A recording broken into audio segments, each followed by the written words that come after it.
Bonjour, nous allons voir dans cette vidéo la recherche avancée dans Archipel, le catalogue des bibliothèques du réseau.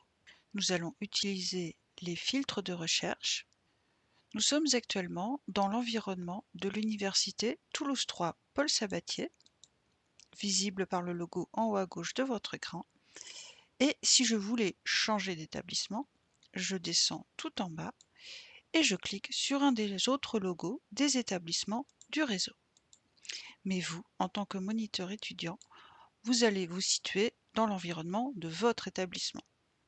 Je vous incite très fortement à inviter les lecteurs à s'identifier. Vous voyez en haut à droite de votre écran, s'identifier.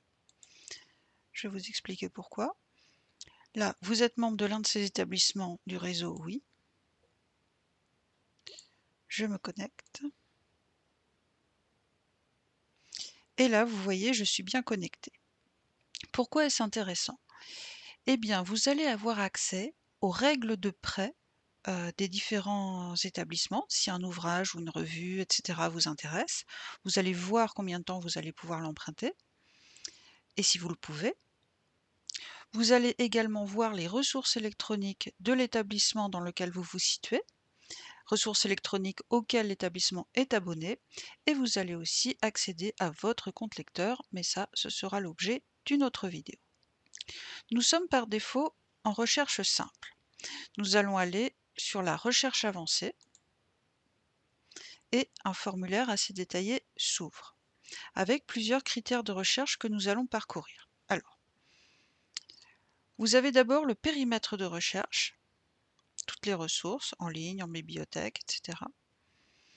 Vous avez beaucoup de filtres de recherche, vous pouvez chercher par l'auteur, le titre, le sujet, l'éditeur, etc.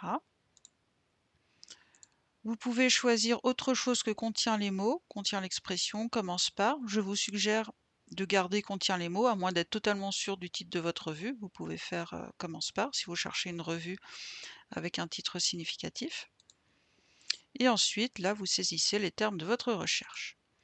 Vous pouvez également ajouter des lignes à votre recherche et choisir des opérateurs booléens, c'est-à-dire et ou sauf, en fonction de votre recherche. Alors, un index très important, c'est le type de ressources. Vous pouvez effectivement chercher des livres, des articles, des périodiques, ce sont des revues, des cartes par exemple, des thèses, des partitions, des livres anciens, des brevets, etc. Vous pouvez aussi affiner par langue ou par date de publication. Alors, ce que nous allons faire, on va rechercher une revue par sujet. Donc, je voudrais une revue de biologie sous-marine. Donc là, dans mes termes de recherche, je vais taper biologie sous-marine. Et j'ai vu dans type de ressources que je pouvais affiner par périodique, qui signifie donc revue.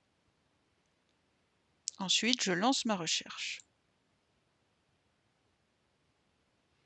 J'ai 17 résultats. Je vois des petites images, là des petits logos, donc périodique, là c'est représenté par un petit journal. Donc j'ai pas mal de revues en anglais, en français. J'ai aussi des versions multiples, on verra ça après. Donc là, je suis sur la notice abrégée de ma revue.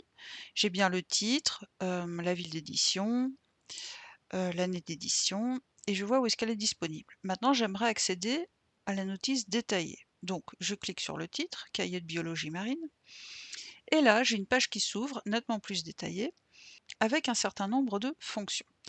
Je vois là, d'un coup, qu'elle est disponible à la BU Sciences au rez-de-chaussée. Alors, ce qui est important pour votre lecteur, c'est d'obtenir sa revue. Donc si je clique dessus, hop, ça me descend juste là. Je peux aussi y accéder ici en cliquant sur Obtenir. Et je vais avoir pas mal d'informations qui sont importantes. Je vois que ma revue, elle est disponible au rez-de-chaussée, à la BU Sciences, et qu'il faut la demander à l'accueil, qu'elle est donc pas accessible directement, elle est ce qu'on appelle en magasin, c'est-à-dire dans une réserve. Et je vois sa cote, c'est-à-dire son emplacement sur les étagères. Très important ici, je vois l'état de collection de ma revue, c'est-à-dire depuis quand elle est éditée et jusqu'à quand. et surtout qu'est-ce que possède la bibliothèque comme état de collection. Est-ce qu'elle a tout? Est-ce qu'elle a une partie de la collection? Donc là, je vois que l'état de collection, il part de 1960, date du début de la revue, et il va jusqu'au volume 42 en 2001. Ensuite, je vois le détail de mes fascicules de revue, c'est mes numéros de revue, et je vois qu'ils sont prêtables 21 jours. Et là, j'ai la description de chaque fascicule de la revue. Donc ça, c'est important et c'est visible parce que je me suis connectée à Archipel. Si je descends un petit peu, je vois ma notice détaillée et notamment des mots sujets. Je peux rebondir sur ces mots sujets qui m'amèneront vers d'autres ouvrages ou d'autres revues. Et je vois là que ma revue, elle a cessé de paraître en 2017, avec des informations qui peuvent être importantes pour les revues. Vous voyez, en 95, la revue change de format, devient bilingue, elle devient semestrielle et son titre change, vous voyez? Donc là, je peux rebondir à chaque fois sur le nouveau titre, etc. Ça, c'est vraiment intéressant pour les revues et c'est assez fréquent. Je ferme ma notice détaillée. Maintenant, ce que j'aimerais vous montrer, c'est voilà, les versions multiples d'un même document. Alors, vous voyez que là, vous avez plusieurs couvertures de livres. Bon, on est bien dans une revue, hein, mais c'est l'image qui apparaît. Une revue en anglais, et qu'est-ce que ça veut dire les versions multiples? Donc je vais cliquer sur le titre. OK. Et là, j'ai deux titres totalement identiques. Alors, et qu'est-ce que je vois? Que celle-ci, en fait, correspond à une version papier et que celle-ci correspond à une version en ligne, ce qui peut être très intéressant pour votre lecteur. Et maintenant, pour ma prochaine recherche, je vais changer d'environnement. Là, j'étais dans la vue du catalogue Archipel Université Toulouse 3 Paul Sabatier, la fac de sciences. Je descends tout en bas et je vais aller sur la vue de l'INP de Toulouse. C'est un regroupement d'écoles d'ingénieurs de l'INP à Toulouse et également de l'ENVT, l'École nationale vétérinaire de Toulouse. Donc vous voyez que mon environnement a légèrement changé, au niveau graphique notamment. Et je vais à présent toujours aller en recherche avancée et rechercher une thèse par sujet. Donc je suis toujours sur mon formulaire de recherche avancée. Alors je vais choisir la chimie des polymères, donc je vais la choisir en mot recherche, chimie des polymères. Et j'avais vu que dans type de ressources, je pouvais affiner en sélectionnant les thèses ou les mémoires. OK. Et je clique sur rechercher. Je vois que j'ai 271 résultats, ce qui est quand même beaucoup. Qu'est-ce qu'on va faire? On va voir un peu les filtres dans la partie gauche de votre écran. Vous voyez, affiner vos résultats. Donc là, je suis dans les thèses, on va parcourir un peu ces filtres. Alors sachez qu'en fait, les filtres s'adaptent en fonction de votre recherche. Si je recherche un livre, une revue, une thèse, je n'aurai pas exactement les mêmes filtres, ils vont s'adapter. Donc là, pour une thèse, je peux voir celles qui sont actuellement en rayon, celles qui sont directement en ligne. Je peux choisir évidemment une des écoles d'ingénieurs de mon campus de l'INP. Je peux aussi choisir des bibliothèques d'autres campus. Vous voyez, la BU Sciences, j'ai quand même 171 thèses. Mais je peux aussi, surtout, ce que je voudrais vous montrer, affiner par date de publication. Mettons que je veuille les thèses des 5 dernières années. Alors là, je suis sur 2024, et bien là, je vais sélectionner 2019. Voilà. Et je vais cliquer sur affiner. Donc là, vous voyez, j'ai beaucoup moins de résultats, j'en ai 63, donc ça va affiner, guider un peu ma recherche, car je souhaitais uniquement les thèses des 5 dernières années.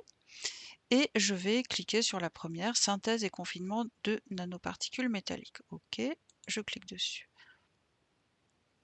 Vous avez vu que c'était des versions multiples, effectivement. Là, je l'ai en accès en ligne et là, je l'ai sous sa version papier. Donc, je vais cliquer sur sa version en ligne. Déjà, je clique sur la notice détaillée. OK. Là, vous voyez que je n'ai plus obtenir mais consulter. Alors, si je clique ici accès en ligne, ça me renvoie à cet endroit-là. Avec ma notice détaillée, le résumé, etc. J'ai l'accès au texte intégral ici.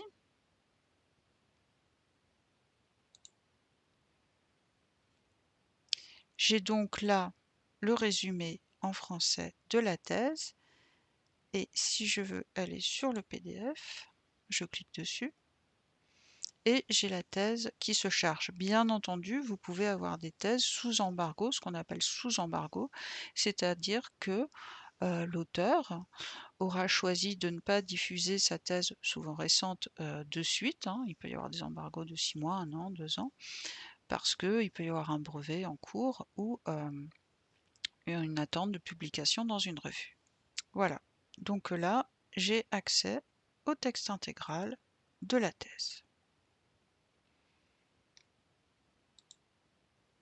Je reviens, je ferme ma notice détaillée, je vais revenir à ma liste des résultats, je reviens à mon formulaire de recherche. Alors, si je veux vider mon formulaire de recherche, je fais effacer, et là, je peux reprendre ma recherche, et je vais à nouveau changer d'environnement. Dans la vue de l'ENAC, l'École nationale d'aviation civile, donc je clique sur le logo.